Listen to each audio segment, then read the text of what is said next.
and helps you kind of create things. And the agent is more the person who's looking at the big picture. Can we sell this? How do we sell this? How do we get your name out there?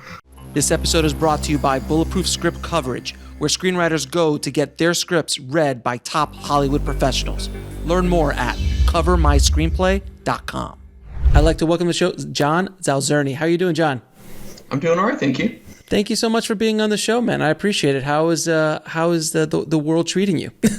It's a crazy time right now, and I'm not sure when this will be coming out, but right now it's prior to the inauguration, so it feels like the world is very much in flux. Yeah, pins and needles, sir. Pins and needles. It's a thriller, to say the least.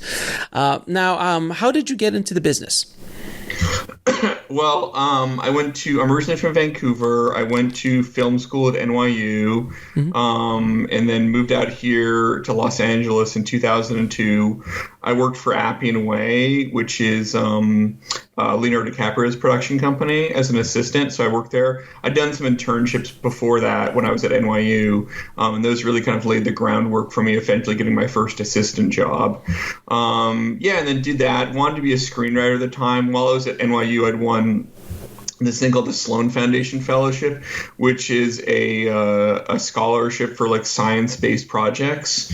And so I was like, I want to be a writer, but I want to work in feature development to understand what that is and all that kind of stuff. So I did that for 3 years, and then went and worked for a guy called Andrew Marlowe, who wrote Air Force One, Hollow Man, and End of Days at the time, and his wife Terry Miller, who's also a writer.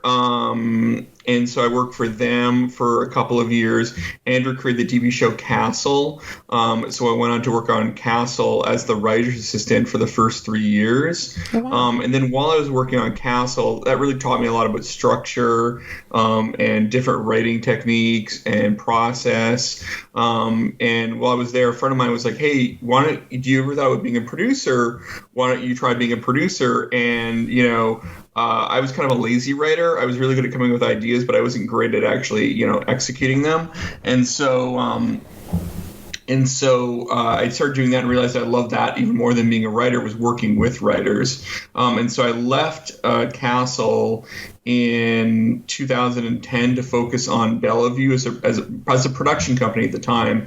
And so did the independent producing for 4 years. Got a bunch of scripts in the blacklist, got them set up at like Warner Brothers and Fox and New Line, but didn't really got a small $1 million found footage movie made, but nothing big, nothing I was, really making any money from. And so a guy that I worked with a lot called Ian Shore, who'd written a couple of the scripts we set up at Fox and at Warner Brothers and written the movie that we got made, was like, I think you should be manager. I think you should be my manager. And so I shifted into management in 2015, brought on a colleague called Jeff Portnoy to work with me at Bellevue. That first year we had 3 scripts in the blacklist, which was great. Four scripts on the blacklist, actually.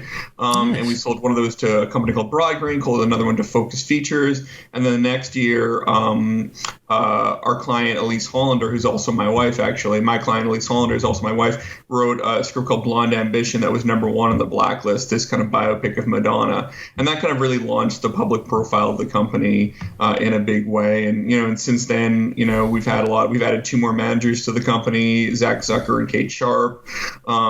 We've got a few more movies get made. Eli came out on Netflix last year, or I guess 2 years ago, 2019. And then, Infinite is scheduled to come out this year, although, it's everything in flux with the release schedules right now. And I produced both of those movies. Just a lot of other clients. We had our client, Chris Thomas Devlin, had his movies Cobweb, and he also wrote the latest version of the Texas Chainsaw Massacre, so he's been quite successful. A lot of clients staffed on TV shows. A lot of kind of interesting stuff. My client's Kathy Charles had a couple movies that she's written, and so on and so forth. And Jeff and Zach and Kate and their clients have had a fair amount of success. So and then we had the #1 script on the blacklist back in 2020, a few weeks ago, with Sophie Dawson's Headhunter. Continue to have a good placing on the annual blacklist, especially for a relatively smaller company compared to kind of larger management behemoths, and get movies get made, get client staff. craft and discover new writers. Sophie was someone I found off of a query letter in August, and 4 months later she was the #1 writer on the blacklist. So really had a good success in terms of finding people and helping launch young and up and coming writers. It's funny because I was friends with John Hurtis, and I was at the Castle set once. He invited me over to Castle set year 1, and it was so much fun being on that set. But everybody was just like, we don't even know if we're going to get picked up. It was that whole first season energy that I remember. Yeah, I remember. Yeah. We were a summer show. We were a summer replacement. It was us and this Jeremy Renner show called The Unusuals, which was created by Noah Hawley, actually, of all people. Right. So yeah, it was like kind of crazy. Yeah. It was insane. And then, of course, it went on to like a decade of success. 8 seasons, yeah, something like that. Now, there's a lot of young writers really don't understand what a manager does and the difference between a manager versus an agent. Can you just kind of give us a quick rundown on that? Sure. Look, there's some technical issues. I would say the first point, #1, is that agents are licensed by the state and they cannot produce. Managers can produce, and they are not. There's no state license or anything like that.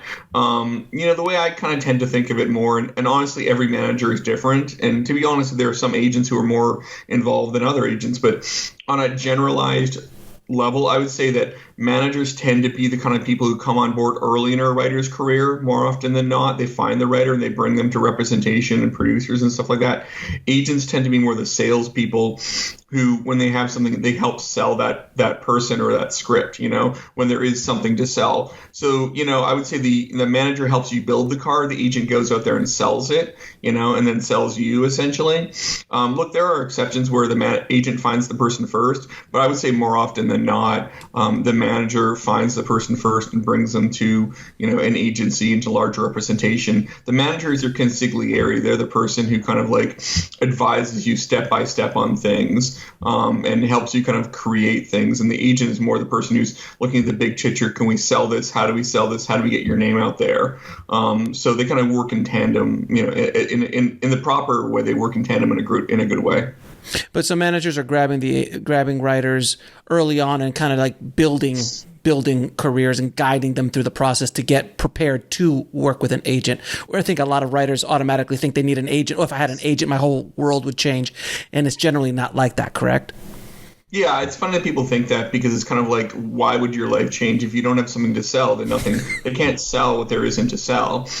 It's like being like, oh man, if I only had a real estate broker, I could like make so much money. It's like, well, do you have a house? No. Well, then okay, that's nothing for a real estate broker to do, And so, yeah, look, there are exceptions, but more often than not, the manager is the person who finds someone early in their career, helps them kind of like, they're the consigliere. They're the person advising them every step of the way. They're the person getting the most of the phone calls, not the agent necessarily. The agent's the person when you have a big question or you have a scenario that requires their input. And the agent's also generally, not always, but more often than not, part of a larger, bigger company where there are actors and directors that you could package with, or certainly there's larger concerns, and they're just very much at the center of an information matrix where they're hearing all kinds of things and jobs and things like that and all that kind of stuff. Whereas managers, there is an element of that comes to it, and we certainly do hear about things, but agents there are agents at agencies, they don't really have any clients. They're called covering agents, and their entire job is to find out what different buyers around town are looking for, Interesting. Now, when you're working with a young writer, do you give them obviously if they're in if you've accepted them as a client or you've brought them into or at least kept them working with them to maybe prepare to be a client, what do you obviously you see some talent in there, but do you give them homework? Do you kind of like, hey, we need this, and this in order to take you to the next place? We need X amount of scripts, or like how do you actually work with a young writer? It depends on what I sign them off of. Sometimes I sign someone and I'm like, oh, this script is commercial. I know how to sell this. Honestly, not very often, but it does happen. I'm like, oh, I know how to sell this. This doesn't need a lot of work. So then I'm just going out there and we're selling it. We're trying to get it done and we're trying to get them the next thing, But more often than not, I read a script and I'm like, this person's really talented, but I don't know that this is a script that they're going to make any money on, or that I can get in the blacklist, or I can get them meetings off of, or I can get them an agent off of. So in that case, more often than not, I'm saying, hey, I know you're talented. I want to hear your ideas. And if I like some of those ideas, or sometimes I'll bring an idea to you if I have the right idea, let's develop one of those, because I think that will be the thing that we can launch your career with, because I don't want to bring them to the marketplace. For what I'm looking for is a good writer, is a talented writer, and a driven writer, and a collaborative writer. Agents are looking for something they can sell, and producers looking for something they can make. And if what you have is not that, then it's very hard to get traction, unless it's like a super blacklisty, like really interesting script where people are like, oh wow, the talent here just jumps off the page. This is so interesting. And even then it's like, okay, you're talented. What are you working on next? How do we slot you? How do we make money from you? That's the thing that I think sometimes gets tangled up with people. They're like, oh, well, I'm an artist. And it's like, that is true. There's an art to screenwriting, but inherently it is a job that you need to get paid for. I don't get paid until the client gets paid. I get 10%, but if there's no money coming in, then I'm paying 10% of nothing, So it is my goal to monetize people. And that's not a negative thing. It's like, I want you to get paid. You deserve to get paid. You deserve to be a full-time writer. Let's work towards making that a reality.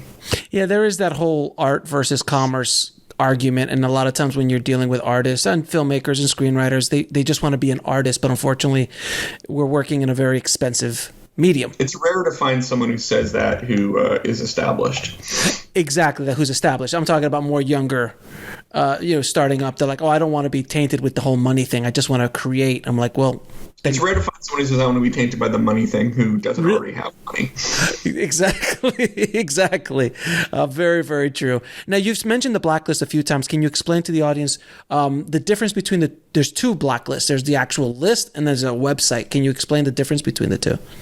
Yeah, so the annual blacklist existed for I don't know how many years, 15 years or something like that now. It was created by Franklin Leonard, and it's basically a list that not all, but a lot of executives in town vote on, and they vote for, and agents and managers cannot vote on it for obvious reasons. You would vote for your own clients. That you vote for the best unmade scripts of the year, essentially, each year. And then there is, Franklin later created this and have worked on it and perfected it, the Blacklist website, where people can upload their scripts for a fee and then get feedback and things like that. And, representatives like myself, managers and agents, and I believe producers as well, can log in there and find scripts that are suiting what they're looking for. So that is different. But, I have found a lot of people from that Blacklist website who, I helped launch, we got them on staffed on TV shows. We, got this, that, I found scripts on there and writers on there who eventually ended up on the annual Blacklist. So that is the difference between the two things. Now, do you usually work more with television writers or with feature writers, and in which of the two where is there most opportunity in today's current marketplace? It depends on the person, Okay. Look, it's like, I would say there's a lot more television opportunities than there are feature opportunities, but it's really, really hard to break into television because everyone's trying to do it right now. So it just depends on who they are and what their skill set is and what their interest level is. In a non-pandemic time, if you want to be a writer in television, you need to live in Los Angeles. Given the pandemic, people are keeping weird hours with writers' rooms. People are in Hawaii and they're working in a New York room and just keeping weird hours, but because it's all on Zoom at this point.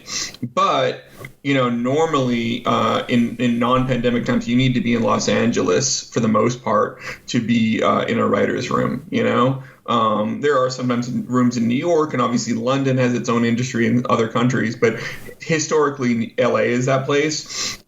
But as a feature writer, you don't have to live in LA. It'd be great if you did. It certainly would be better for your career if you did, but it's not a requirement necessarily. So that is one aspect. being a TV writer versus a feature writer. But yeah, it's just about who, I would say at this point it's kind of 50-50 for me. My background is more in features. That's kind of what I came up in. But I would say at this point, 50% of the income for my company is TV writers and getting people staffed on TV shows. And I signed a new TV writer right before the break in December, who is, just graduated from NYU, TV writer, had an amazing script. We just took him out to agents this week. We've already got an agency that wants to meet with him to sign him, So, that is an aspect of that, that we do, pretty regularly, and certainly is expanding as the TV landscape continues to expand. Now, you mentioned that, there's our virtual writers' rooms now because of the COVID pandemic. Do you see that changing the way business is done? Because I've spoken to so many agents and managers now. They're like, why am I jumping in a car and going on the 405 for an hour and a half to have a 30-minute meeting and then jump back in the car, come back an hour and a half, and it's like, why wouldn't I just do Zoom meetings? So I sense that there's a lot of change in how people are doing business in town. But do you think writers' rooms are also going to kind of shift? Obviously in-person writers' rooms are still going to be the norm, but is there going to be more opportunity for people who do live in Hawaii or might live in New York, or do you think everyone's still going to be here? No, a year from now, if the pandemic has subsided, it'll be about in-person writing rooms. That's like being like, do you think in-person dating will go away? Yeah, you might do a Zoom to start off with, but you're not going to be like, so we've never met. We just Zoom all the time. It's just not the same. People want to be in a room and you just get better content and things move. I think people miss being in the writer's room. They really do. I think so. I don't think that's going anywhere. I think, look, Zooms are cool and all. But I've signed clients I've never met in person, but I can't see a situation where if someone lived in Los Angeles, I wouldn't want to meet them in person. And in-person meetings are always going to be better than Zoom meetings or phone calls. They just are, Mm-hmm. And so given the option, people, depending on the circumstance, will more often than not aim for. Here's what I would say. If I'm doing a pitch or if I'm going up for a job and I'm a writer, I lived in Los Angeles and the job was in Los Angeles, I would always advocate to have an in-person meeting over a Zoom meeting. I would just think that's what they would want, and that's what I would want from my clients, because you just have a better chance of connecting with the person. And that's half of what the whole job is like them connecting with your take, but them also connecting with you and being like, you're the person who can get this thing done, Now, I'm assuming you're approached by writers daily about getting representation. Yeah, like as we're probably talking, you've probably been hit like 3 or 4 emails already. So you're always constantly getting approached by writers for representation. How should a writer not approach a manager for representation? Don't show up to my office when I'm in my office. That happens. It has happened most times, yeah. Really? Don't send mail. Don't send letters, which doesn't really happen as much as it used to, but you don't need to send letters. I'm pretty active on Twitter, and I have a pretty specific query letter thread that I put up. I actually put up if you go to my Twitter profile, which is my first and last name, John Zaozirny, all one word on Twitter, my pinned tweet is a link to all my kind of best threads, my best Twitter threads that have been compiled into a PDF document that anyone can download and read for free. And one of those is a pretty specific query letter thread about how to do it. And the answer is just to do it really. Email is the best. Don't phone call. Definitely don't text message. All these things have happened to me. No one's ever shown up to my home address, thank God.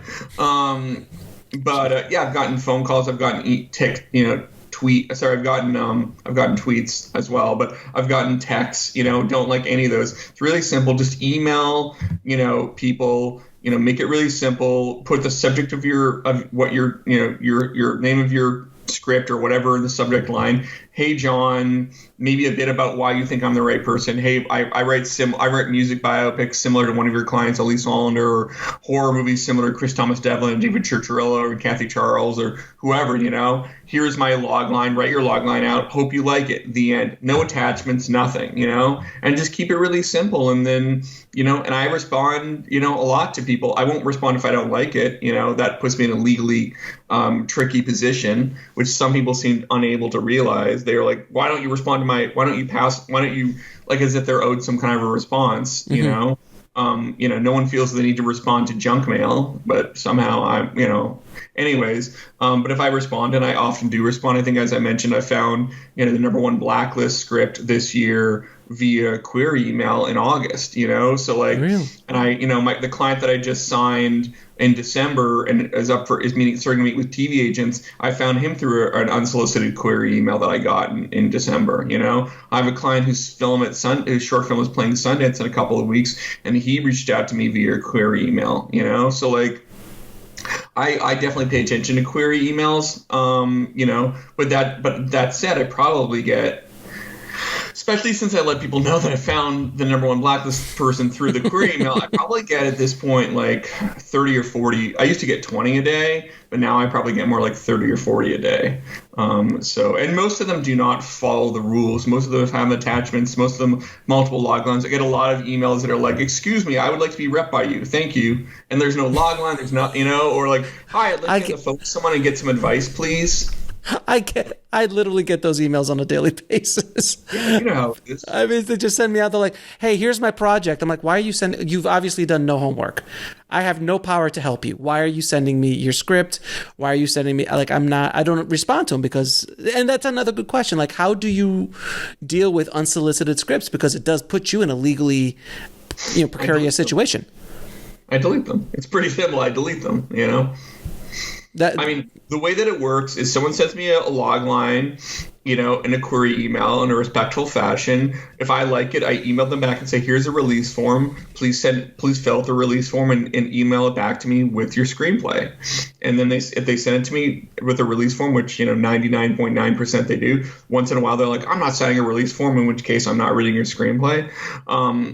But, it's only happened a handful of times, and then they fill out the release form, and if I like it, then, great. If it's not, then I pass, usually I try to do it within 2 weeks, at least 2 to 3 weeks, and more often, most often I pass because, I've got to be picky. But when I like it, then I engage with the person, I have a conversation and see whether or not they're the right person for me, and I'm the right person for them.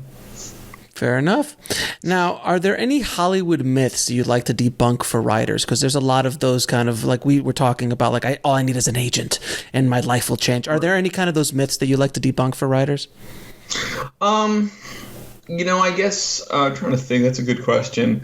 I would say like that it's worth doing anything to get into the town, like that showing up in person, that like being aggressive, being obnoxious, that people respect that, people remember that, it's better to be polite. It's like, it's just a way to be, treat other people as you would like to be treated. If you were in our situation, I think be respectful, be humble, be polite,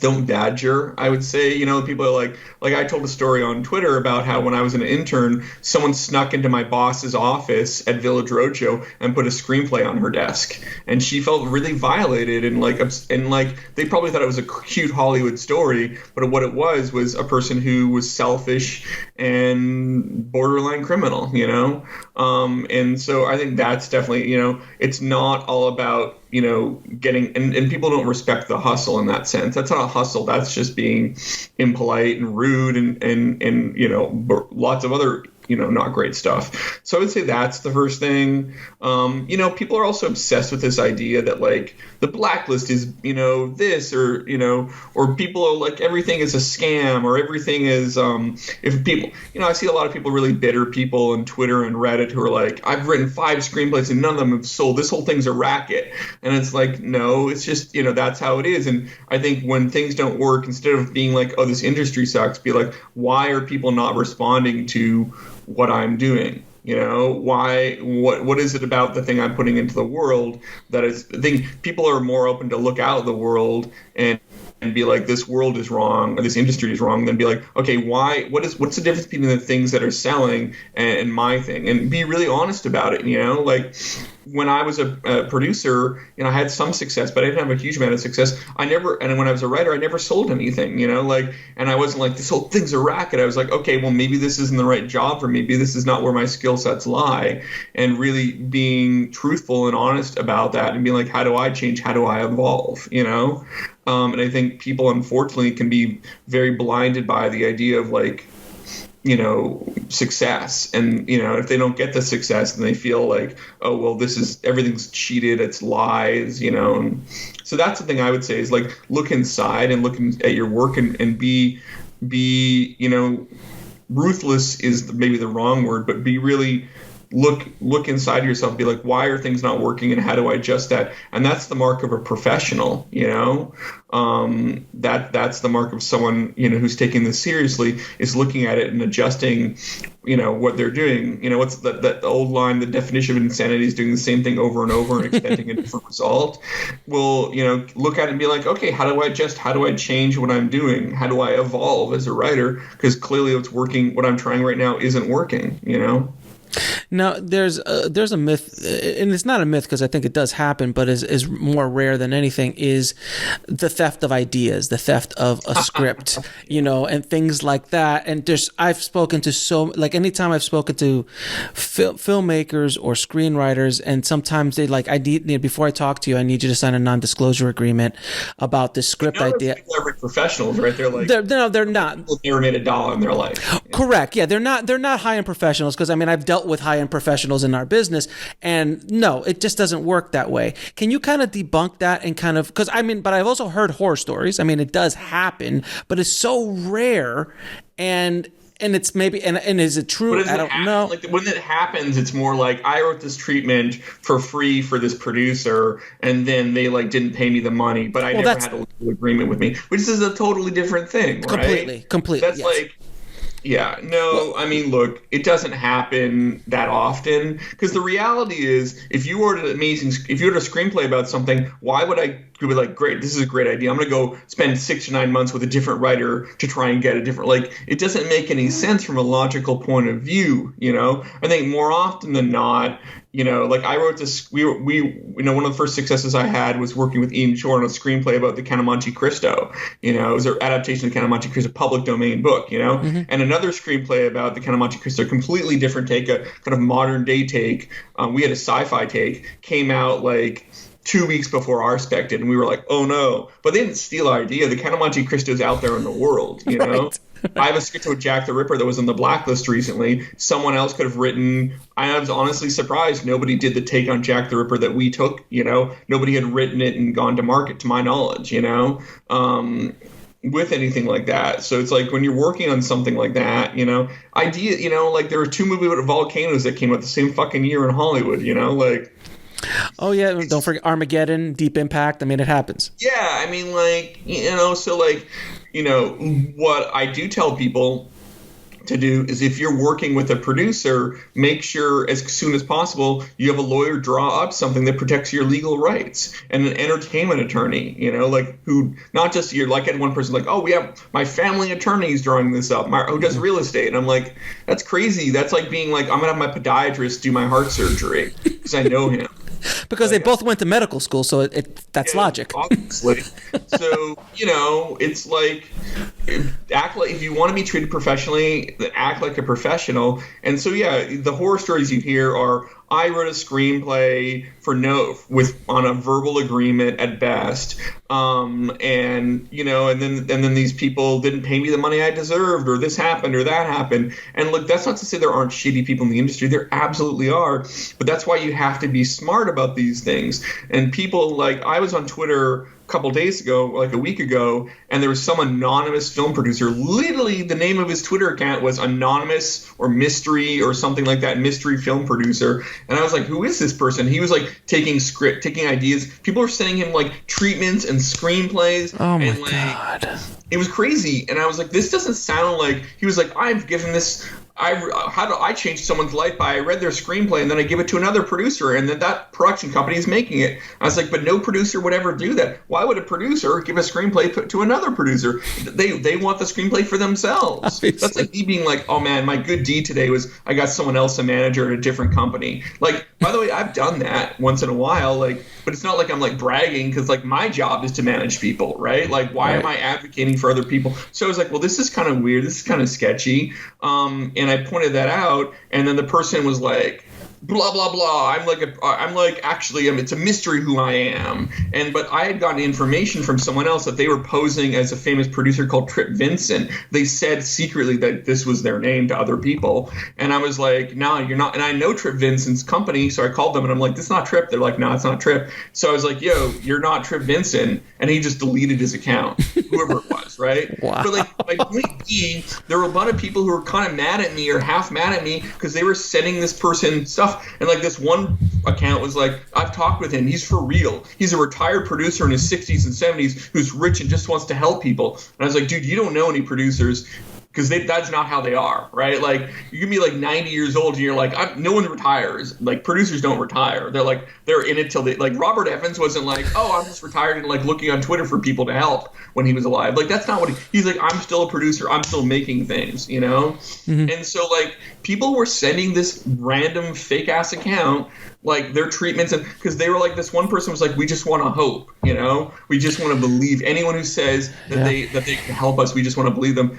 And it's like, that's like being like, I got this email and this person says they're a prince and I just need to give them $5,000 to get rich. And it's like, okay, I'm going to blame you for not doing if you get ripped off by your friend or your family member, that's awful. If you get ripped off by someone that's an obvious internet scam, then like, I understand what you did it, but I can't sit here and be like, oh, I'm so sorry. Like, be a professional, you know, act with due diligence. And then of course they get angry at you for squashing their hope. They kind of did. I mean, some people kind of semi did, but they were also just like, it's crazy because the same people, by the way, who'd be like, oh my God, they stole my idea, are sending their screenplays and treatments to someone and loglines to someone who they don't even know the name of. So if that person was real, they could go turn around and and take that treatment or take that script and do their own version of it theoretically, which by the way, they wouldn't because it takes too much time. But if they were to do it, you would never be able to prove that this producer stole your idea because they never gave you a name.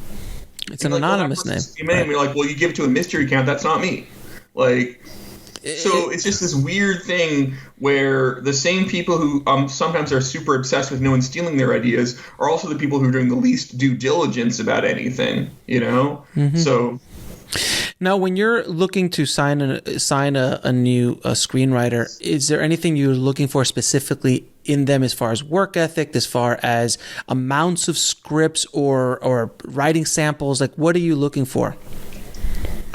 You know, it's funny because some people, I was seeing another manager talk, and she said what I think is most people say, which is, oh, we want 2 screenplays, which I guess is to prove that like you're not like you didn't like hit it rich with one. Right. I'm the exception. I sign people off of 1 screenplay. I don't like.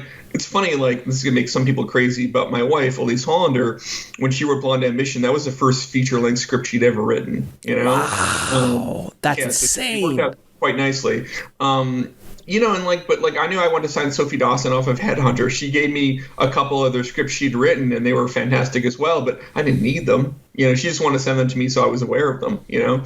I think if you can do it once, you can do it again, you know. That's my feeling. Certainly with my guidance and help, we can do that, you know. So I don't need like 4 screenplays, and nobody really, it's rare for people to ask for a second sample. It happens, but it's not that, it doesn't happen that often. I remember when people were like, when Elyse was number 1 on the blacklist, they're like, oh, well, what else can we read of hers? I'm like, that's it. That's what you got. If that's not good enough, I don't know what to tell you, you know? So, you know, there are some people out there who are like that, and I'm probably the exception in terms of managers, but that's where I'm at. But what I'm looking for people, other than having one great script, at least one great script, is drive. I'm looking for that person to be serious about what they're doing and not for it to be a hobby. I'm looking for them to really want to be doing this as their profession, because, you know, I get paid when they get paid. And if they're just like a hobby, then like, what's the point of me it's not a hobby for me, you know? And then another thing is kind of attitude and collaborative attitude. I'm looking for someone, the industry, especially for screenwriters, is very much about collaboration and working with executives and producers and, you know, agents and managers, and actors and all that kind of stuff. And so it's very much about, you know, is this someone who, if they got on a Zoom or got in a room with a person or a phone call, that other people would want to work with this person, you know? and making sure that that's the case, because if they're standoffish, if they're rude, if they're obstinate, then like that's gonna be hard for me. If I can't stand them, then it's gonna be hard for executives to give them money, because when you're working with someone on a project, if it's a feature, it could be 6-9 months, could be years. If it's a TV show, you're gonna be in the same room with this person from like 10 o'clock to like in the morning to like 10 o'clock at night sometimes, so you better really like that person. So being collaborative and having a good attitude about collaboration is very, very important being a screenwriter. It often gets overlooked. People think of the Charlie Kaufman model of someone typing alone in a room and here's my genius and you just make me some money. But that is very rare. That is very much the exception, Yeah, there's not many Charlie Kaufmans around Hollywood. No. There's not even another one. There's only one Charlie Kaufman, like there's only one Tarantino and one Aaron Sorkin. Charlie, who would be like, oh, it's been a super smooth ride, He could, no, I know since he's shifted to directing, I mean, I've heard stories of him, he's just trying to finance his films, and it's just taking, like, if Charlie Kaufman's not able to get financing for his films with his scripts, and people are complaining. Like, I want to be Charlie Kaufman. I'm like, oh, did you watch his last 2 or 3 movies? Oh, no, they were too weird for me. Well, there you go. No, and I'm assuming that you've probably also, well, let me ask you the question. Have you ever turned down a client who was insanely talented, but you just saw that, like, I can't work with him or I know that there's going to be trouble down the line with executives or like, because a lot of people think, oh, it's talent. And talent is a part of it. In my opinion, talent is a part of it. But all those things that you just said arguably could even be a little bit bigger than talent sometimes. I mean, we've gone separate ways sometimes, I mean, I wouldn't say there's anyone who may have been like, oh my God, this person's God level talented, because like, it's rare that you meet. Being collaborative and having a good attitude, like, I think my wife is obviously an immensely talented writer, but I think she's also one of the reasons she's had a great deal of success has been that she actually worked at a studio for an executive as an assistant. Then she also worked for a director for Alejandro Gonzalez Iñárritu, and she also worked at a management company, and she also worked on a TV show. And so when she's talking to showrunners and when she's talking to executives or when she's talking to directors, she used to work very closely with all those people, not like that person, but she's worked for a director, she's worked for an executive, and so she knows, especially with studios, she knows how to speak studio, she knows how to speak executive, and that is a huge part of it, and I think that is, if it was someone, it'd be rare to find someone who's so immensely writing, their writing talent is here and their collaborative ability is so here, and they're like, oh my God, they're so great, because those things just don't tend to go together that often, They just don't. And I mean, that's why we're like, oh, there's Charlie Kaufman, and then there's not really a lot of other people. I mean, I think Richard Kelly's a very talented person. He hasn't made a movie since The Box. It's been at least almost 10 years. And I know that some people, when they developed with him, he could write a completely different script than the script that they paid him for, and I mean, I always heard people respected him and liked him, but I think he was very much an artist, and I think it can be hard for people like that to, especially if their movies are not financially successful, to continue with their careers. So, I mean, I've had issues with clients. I wouldn't say they were like God level talented, but where they were talented, but they, I mean, a lot of what happens is, what I do is I'm very much involved in development and I'm bringing something to the table. And when people keep ignoring, I'm kind of like, well, what's my add value to you? Like, if you keep ignoring me, and then sometimes what people think they want is they want a manager. What they really want is actually just a second agent. Do you know what I'm saying? It's like, this is great, we're going to take this out, and that's not what I do.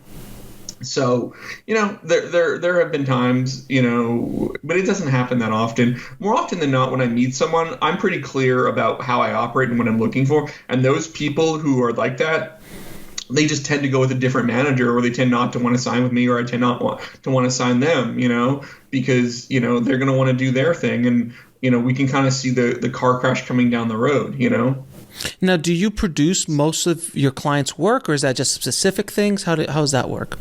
I have a really specific rule, which is if it's my idea, like my original idea. So like Eli was based on an original idea that I had, which was, to be fair, it was even before I was a manager. I started working with David Churchirillo when I was just a producer, and then I became a manager, and eventually he left his manager and signed with me. But originally my idea was, what if, a boy with an autoimmune disorder was in a haunted house. And so I brought that to David, and he brought the kind of the twist ending to it, which is so great now, which gives like a Sixth Sense kind of vibe to it. He brought that whole element to it, which really elevated it. But that was the original idea that I brought. And that was even when I was just a producer, so that's kind of a weird example to give. But Blonde Ambition, that was an idea that I brought to Elyse because it was a story that I'd heard when I was at NYU. Jelly Bean Benitez literally came into my class and talked about his relationship with Madonna. So I knew that story. But like Infinite, that was a book that, that was brought to me by Raffi Crone, and then I optioned it, and Raffi came on as an executive producer, and I came as producer, and we brought it to Ian Shore, who spec'd it, and so, it's so like my client, Chris Thomas Devlin, his scripts Cobweb or Video Nasty, I helped develop those in terms of I gave notes on it, but those were his original ideas, so I'm not producing those, Whereas like Ripper, which was just on the blacklist and which we're doing with Atlas, that was original idea on Jack the Ripper that I brought to Dennis McGee Fallon, who's a client of mine in Zach's. And I was like, hey, here's a take on Ripper. And he really liked that take and had his own kind of additions to it, but it's pretty simple. Like I don't really have any issues on that thing because, usually it's very clear where I came in on the process. Now, how is the pandemic really affecting your clients on what they do? Because essentially, writers just write in a room anyway, isolated, generally speaking, for features at least. Affecting the sense that, a lot of studios, they can't. There's no market for theatrically released movies right now. Not really, Right. And so there's not as much money coming in. There just isn't. So when there's not as much money coming in, they're not buying as many movies and they're not making as many movies. They just aren't. So I would say production is at least operating at 50% capacity. It might be below that, and so there's just less jobs out there. Less jobs. But how about the streaming, like Netflix and Hulu and these other streaming services? So when you're making a movie during a pandemic, how much do you? Let's say you're making. Let's call it. Let's say you're making like a TV show, and the budget for the TV show is, let's say, $100 million, right? For like, I don't know, 10 or 12 episodes, right? Mm-hmm. That's probably inflated, but let's just call it that because it's the right number. What do you think? What do you think percentage on top of the $100 million do you think you have to do in terms of you can't shoot as many days, you can't keep as long hours, you have to clean things all the time, you have to do pandemic testing? What do you think that adds to a $100 million budget? I've estimated about 15%. Right, so $50 million. So given that now that things cost $115 million, not $100 million, that would necessarily cut down the number of things you make, right? Yeah, fair enough. So there you go. There's across the board, all content. Yeah, look, that's why there's not like a fourth season or third season of Glow, because they looked at the numbers and they're like, this doesn't make sense, That's why they're just making. Also, insurance is very hard to get by for a lot of movies, because there's just no insurance. The people will not insure against a coronavirus shutdown. Because if there's a coronavirus shutdown, and I don't have any inside information on this, but I remember hearing that Don't Worry Darling got shut down for 2 weeks. They still have to pay the crew for those 2 weeks. They still have to keep the locations. They have to keep paying for the equipment. Housing, food. So you're adding on another, and that's coronavirus stuff that you didn't plan for in the budget. So yeah, that's why it's a lot harder to make movies because there's less factors involved. That's why Tom Cruise lost his mind, and rightly so. I do not disagree with that. Yeah. Yeah. I mean, when I heard him, everyone was like, a lot of people were like bashing him. I'm like, are you kidding me? I completely 100% agree with how, what he's saying. Bash him don't tend to work. Some people did. Some people are like, you can't talk that way to anybody. But I'm like, no. I don't think Tom would say that was his finest moment. But I think also the idea of the amount of stress that he must be under, everyone must be under. Yeah. It's like. And it already shut down. We used to go back up, and they really did allow people to believe we get Tom and is doing this, and I think we can figure out a way to do this, Right, and it already had shut down once, so there was a lot of more than once actually. Yeah, so and that's such a high profile project and all that kind of stuff, but absolutely right, and people don't think about that. If you shut down for 2 weeks, that's production, and the thing is that extra cost is not going on the screen. That's just cost of doing business has gone up 15%. Yeah. Which is insane, which is absolutely insane. Now, I'm going to ask you a few questions I ask all of my guests. What are 3 screenplays every screenwriter should read? That's a good one. I get asked that one often, and I know the first one that always comes to mind for me is Michael Clayton. I'm a huge Tony Gilroy fan, and I think Michael Clayton's really fantastic. Trying to think what else. I don't know. Well, this is cheating because this is one of my best friends, but my buddy Will Bell is a great writer. If you have a chance to read any of his stuff, particularly Gangster Squad, I think that's a great script. Also, I should cover for any of my clients listening to this. I'm making a rule, which is I'm not going to recommend any Bellevue client scripts. That's why there's no Bellevue client scripts in here. Trying to think. I mean, I don't know. I'm going to go back to the classics and be like, read a Bill Goldman screenplay. Read Princess Bride, or read why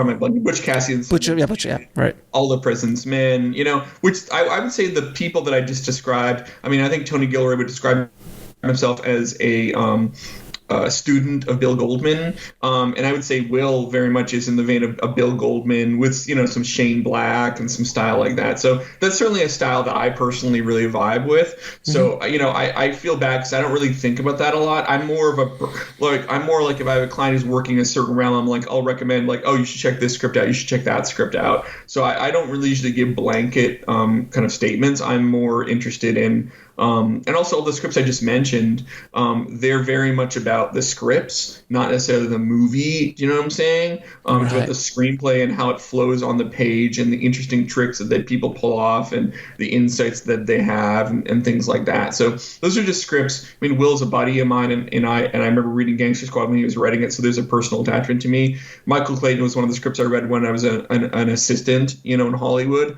and I remember reading that being like, oh my God, this is amazing. And then obviously Bill Goldman, that's someone I read in college, So there's so many great writers out there, and I'm going to probably be mad that I didn't mention some of them when I get off this podcast. But I honestly, when I talk to clients and they have a new project, I'm like, oh, you should read, like, we have a new client that's doing a supernatural thriller. So I was recommending them to like, okay, I want you to read Get Out. I want you to read Us. I want you to read, there's a great script called Bed Rest, all these scripts that are in the vein of what you're dealing with. I want you to look at how they create mood and atmosphere, and I think a lot of great horror films, especially supernatural thrillers, start off as character movies before evolving into more overtly supernatural. So like Rosemary's Baby could really just be about a woman dealing with a difficult pregnancy and a husband who is kind of not paying attention to her, and then it evolves into something larger. And so that's a lot of what I talk about, is like looking at a Noah Baumbach film or a Cassavetes film and being like, that's how your first act should feel. And then after the first act, it starts to ramp up, really.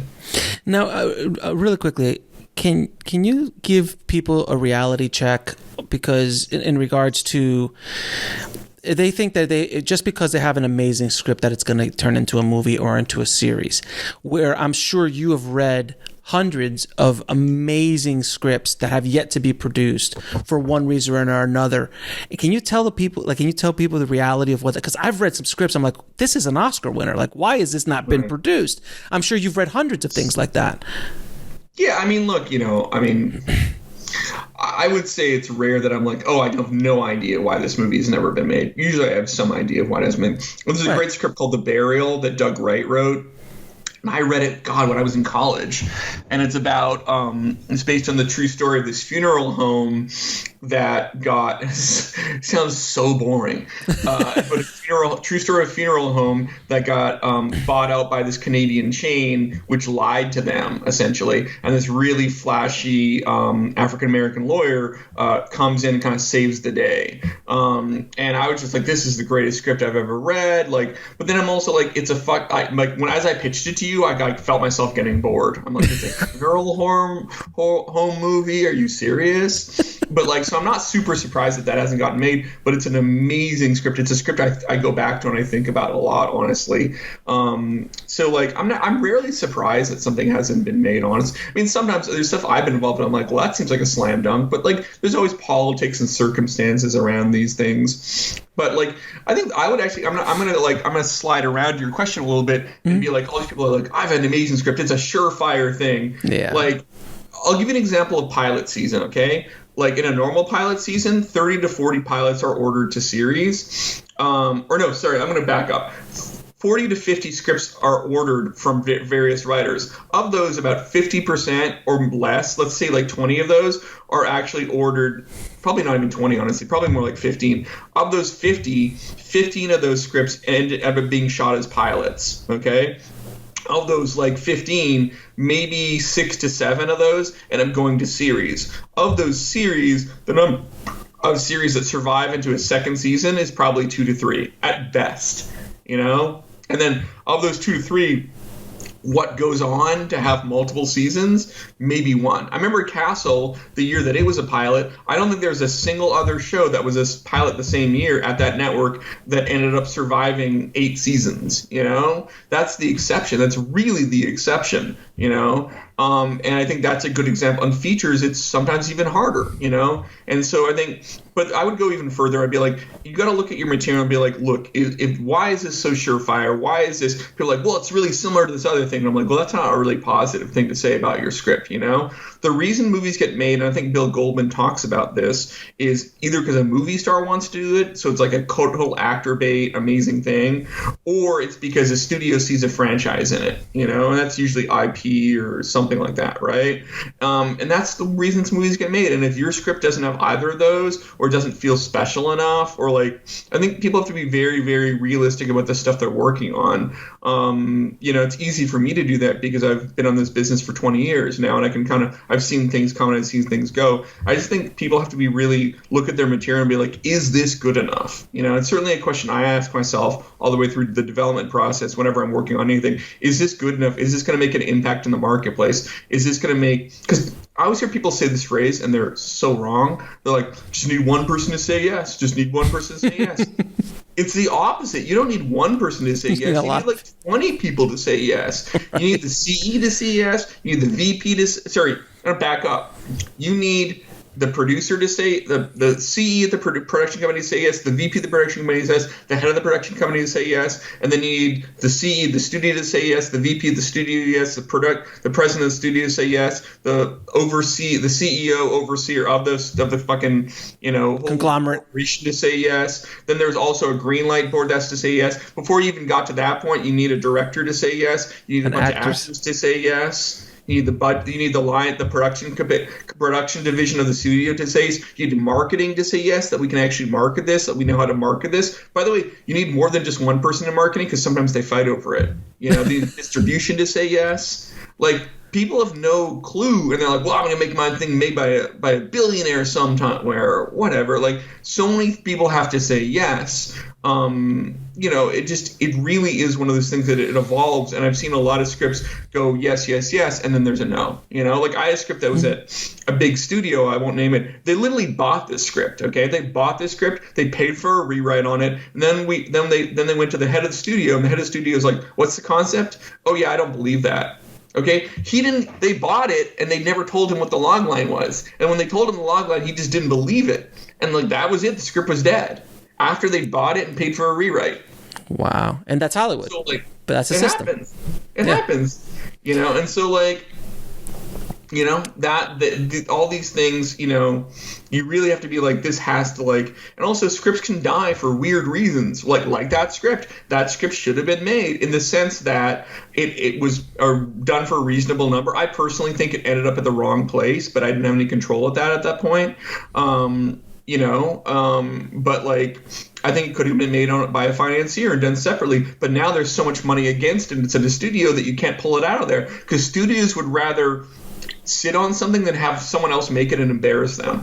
And they'll be like, well, we'll give it to you, but you have to pay us $1 million. And you're like, but the whole thing only cost X amount of money. They're like, yeah, but we're tacking on overhead and interest, and we're also gonna add in all these development costs for the companies that were involved, hundreds of thousands of dollars. And they're like, okay, well then we can't do, you know, this movie, $1 million against this movie is gonna screw it up because the movie shouldn't.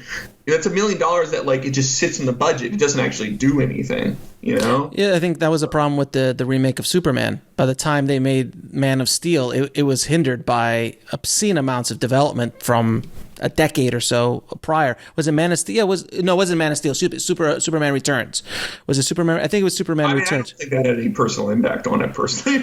But I remember that movie cost a whole lot. Like I had a friend of mine working. Yeah, but like who cares? Because that's a studio. I'm talking more like a $10 million horror movie or something. Sure, of course. $500 million in cost. It hurts more. I don't think the cost of Superman Returns is the reason it doesn't succeed. Not to be completely dismissive, but like it's not that they were like, oh, Bryan Singer, sorry man, you can't have that special effect because we paid $2 million for J.J. Abrams' script a while back. Like it doesn't work. I mean, it makes it harder for Warner Brothers certainly, but like that's their own problem. I'm talking more like, oh, they're a studio spent $80,000 on a script, but then they're claiming that it add up to $500,000 in costs. But the movie should get made for $3 million, and so if you've $500,000 in dead money, then like no one's gonna make it. So now the budget's gone to 3.5, and that 0.5, it's never gonna show up on the screen.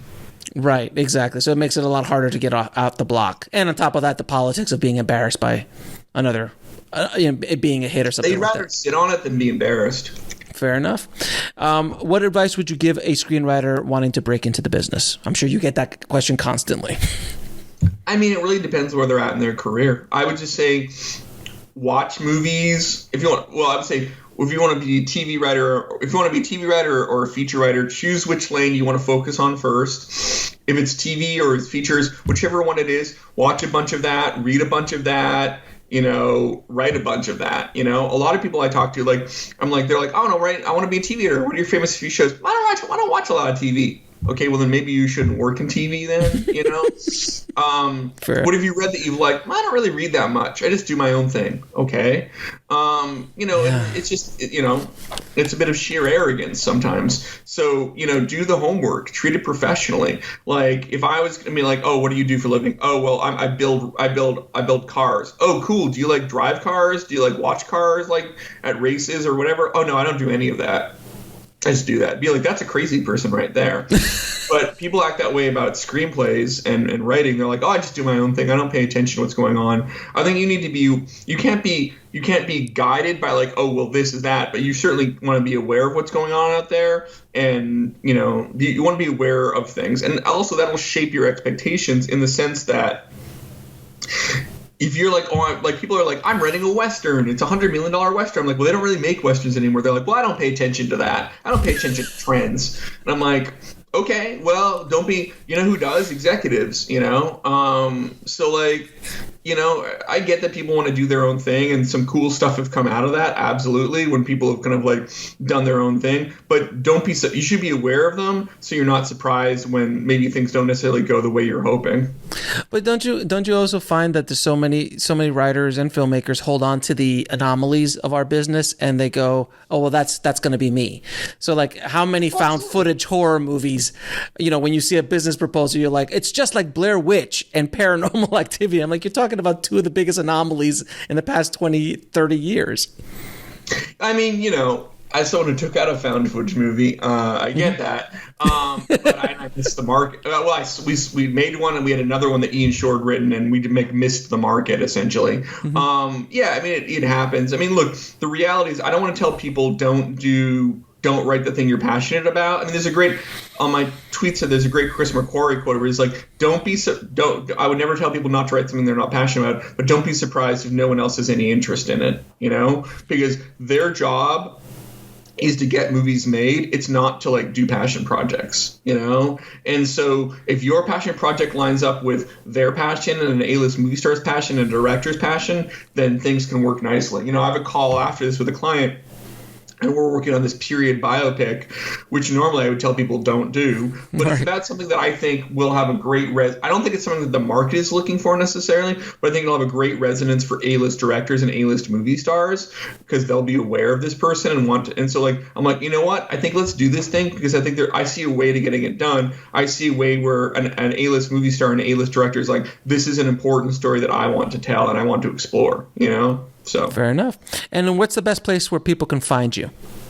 I would say my Twitter account, which I've kind of referenced a few times, which is twitter.com, John Zaozirny, all one word. So I tweet pretty often on that one, and I also have my pinned tweet as I referenced, has like a link, goes to a link where there's a compilation of all my best threads, and I update it every 3 or 4 months with those threads so that people can have it all in one place, and it's free, and I don't charge any money or anything like that. And if people have questions, they can just tweet at me, and if I can, I will answer them. My friend, I appreciate you taking the time out of your busy schedule to talk to the tribe, man. Thank you so much. My pleasure. Thank you for having me.